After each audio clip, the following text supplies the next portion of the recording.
বিশ্বজুড়ে এমন কিছু স্থান রয়েছে যার প্রতিটি পাথরে মিশে আছে হাজার বছরের ইতিহাস, বিশ্বাস এবং দীর্ঘশ্বাসের গল্প।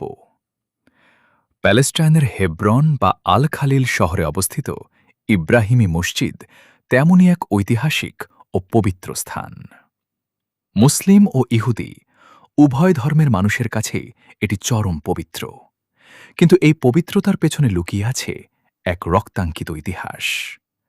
আজকের ভিডিওতে আমরা জানব কয়েক হাজার বছরের পুরনো ইতিহাস, এর ভেতরে থাকা নবীগণের মাজার এবং কিভাবে একটি ভয়াবহ ঘটনা এই মসজিদের পুরো পরিবেশ বদলে দিয়েছিল। এই মসজিদ নির্মাণের ঘটনা ইতিহাসের এক জীবন্ত দলিল। ইব্রাহিমী মসজিদ কেবল একটি প্রার্থনা কেন্দ্র নয়, এটি একটি ঐতিহাসিক স্থাপনা।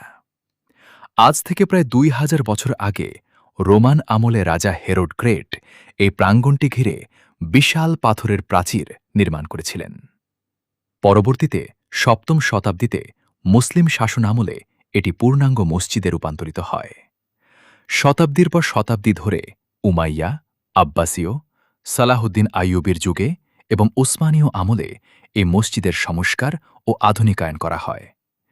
বিশেষ করে সালাহুদ্দিন আইয়ুবী ক্রুসেডারদের থেকে এটি পুনরুদ্ধার করার পর এখানে একটি ঐতিহাসিক মিম্বার স্থাপন করেন, যা আজও ইসলামিক শিল্পকলার এক অনন্য নিদর্শন। কেন এই স্থানটি পৃথিবীর অন্যতম গুরুত্বপূর্ণ ধর্মীয় স্থান?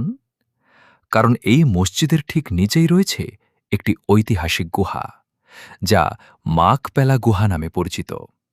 ধর্মীয় বিশ্বাস অনুযায়ী এই স্থানে শায়িত আছেন হজরত ইব্রাহিম আলাইহিসসালাম এবং তার স্ত্রী বিবি সারা, হজরত ইসহাক আলাইহিসসালাম এবং তার স্ত্রী রেবেকা, হজরত ইয়াকুব আলাইহিসসালাম এবং তার স্ত্রী লেয়া।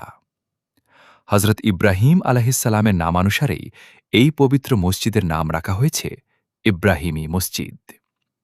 শতাব্দীর পর শতাব্দী ধরে এখানে শান্তিপূর্ণভাবে প্রার্থনা চললেও ১৯৯৪ সালের ২৫শে ফেব্রুয়ারি এই স্থানটি এক ভয়াবহ ট্র্যাজেডির সাক্ষী হয়। পবিত্র রমজান মাসের ভোরে যখন শত শত মুসলিম সেজদায় অবনত ছিলেন, তখন বারুচ গোল্ডস্টাইন নামের এক ইসরায়েলি বসতি স্থাপনকারী মসজিদে ঢুকে পাগলের মতো গুলিবর্ষণ করে। নিহত হন ২৯ জন নিরপরাধ মুসলিম পুণ্যার্থী। আহত হন ১০০ জনেরও বেশি।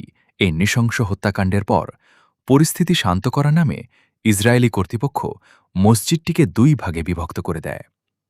বর্তমানে এই ঐতিহাসিক প্রাঙ্গণের প্রায় ৬০% অংশ ইহুদিদের প্রার্থনালয় সিনাগগ এবং মাত্র ৪০% অংশ মুসলিমদের জন্য বরাদ্দ রাখা হয়। আজ ইব্রাহিমী মসজিদে নামাজ পড়তে যাওয়া যে কোনো সাধারণ মুসলিমের জন্য এক কঠিন পরীক্ষা। মসজিদে প্রবেশের আগে একাধিক ইসরায়েলি সামরিক চেকপয়েন্ট, টার্নস্টাইল এবং মেটাল ডিটেক্টর পার হতে হয়। বছরের নির্দিষ্ট কিছু দিনে পুরো মসজিদটি মুসলিমদের জন্য বন্ধ করে দেওয়া হয়, আবার কিছু দিনে পুরোটা ইহুদিদের ব্যবহারের জন্য খুলে দেওয়া হয়। কঠোর বিধিনিষেধ ও সামরিক পাহারার মধ্যেও প্রতিদিন হাজারো প্যালেস্টাইনি এই মসজিদে ছুটে যান নিজেদের উপস্থিতি জানান দিতে এবং আজান ও সালাতের ধারা অব্যাহত রাখতে। ইব্রাহিমী মসজিদ কেবল কোনো ইট পাথরের কাঠামো নয়, এটি প্যালেস্টাইনিদের সহনশীলতা, বিশ্বাস এবং সংগ্রামের এক জীবন্ত প্রতীক।